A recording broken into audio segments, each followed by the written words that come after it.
بسم اللہ الرحمن الرحیم۔ آج 7 ستمبر کا دن ہے۔ یہ دن ہمارے لیے تاریخی اور یادگار دن ہے۔ اس دن کیا ہوا؟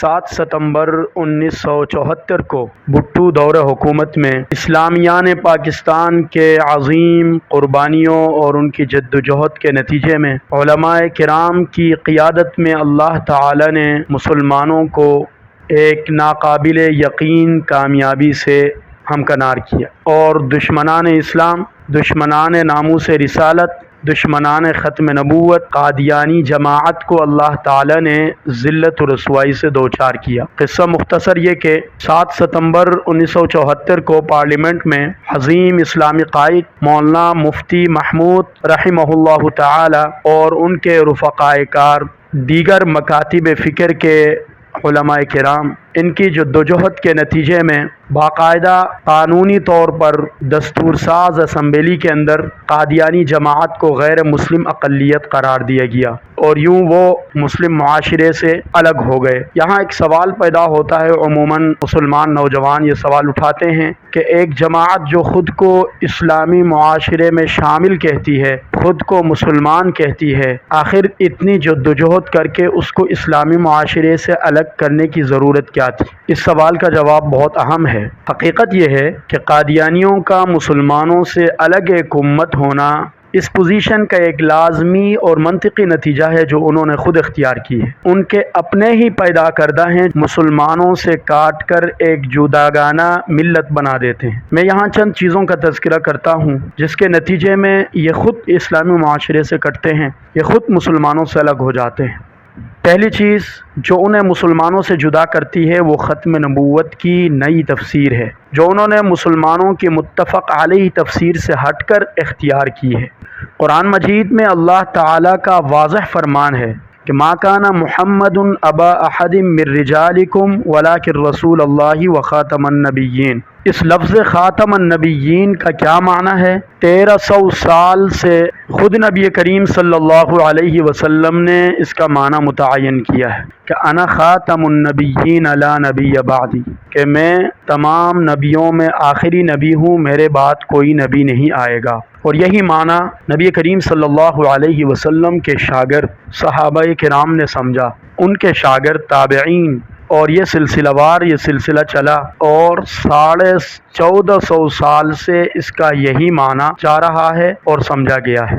قادیانی حضرات نے تاریخ میں پہلی مرتبہ خاتم النبیین کی یہ نرالی تفسیر کی کہ نبی کریم صلی اللہ علیہ وسلم نبیوں کی مہر ہیں، اور اس کا مطلب یہ بیان کیا کہ حضور صلی اللہ علیہ وسلم کے بعد اب جو بھی نبی آئے گا اس کی نبوت آپ کی مہر تصدیق لگ کر مصدقہ ہوگی۔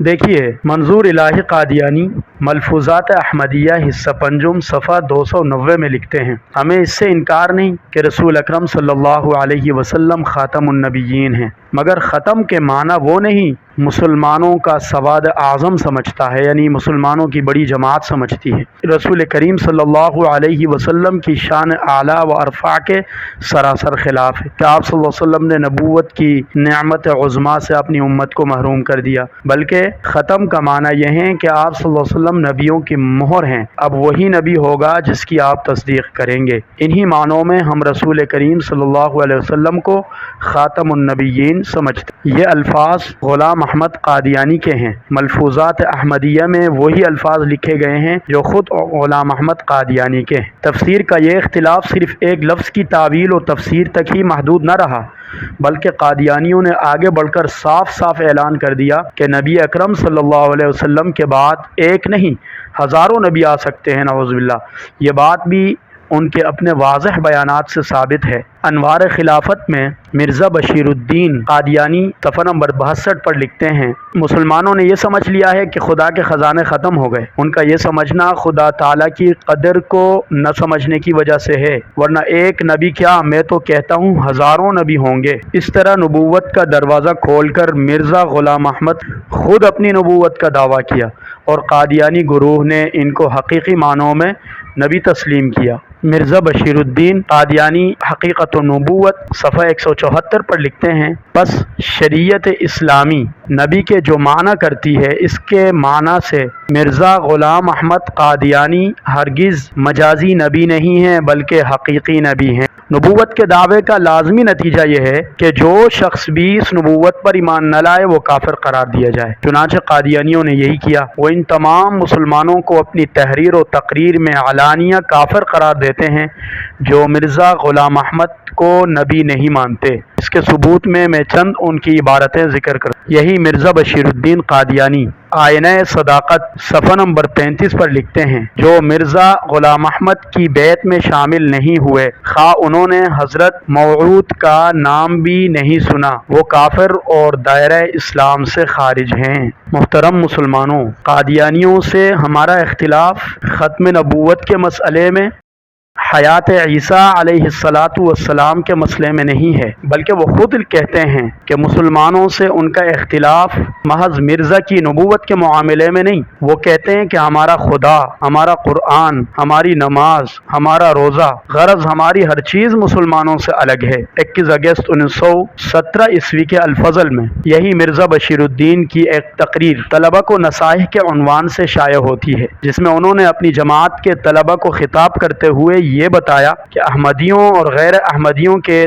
درمیان کیا اختلاف ہے۔ اس میں وہ کہتے ہیں، مرزا قادیانی نے تو فرمایا ہے کہ ان کا اسلام اور ہے اور ہمارا اور، ان کا خدا اور ہے اور ہمارا اور، ہمارا حج اور ہے ان کا حج اور، اس طرح ان سے ہمیں ہر بات میں اختلاف ہے۔ یہ الفاظ مرزا بشیر الدین کے ہیں جو غلام احمد قادیانی کے حوالے سے وہ نقل کر رہے ہیں۔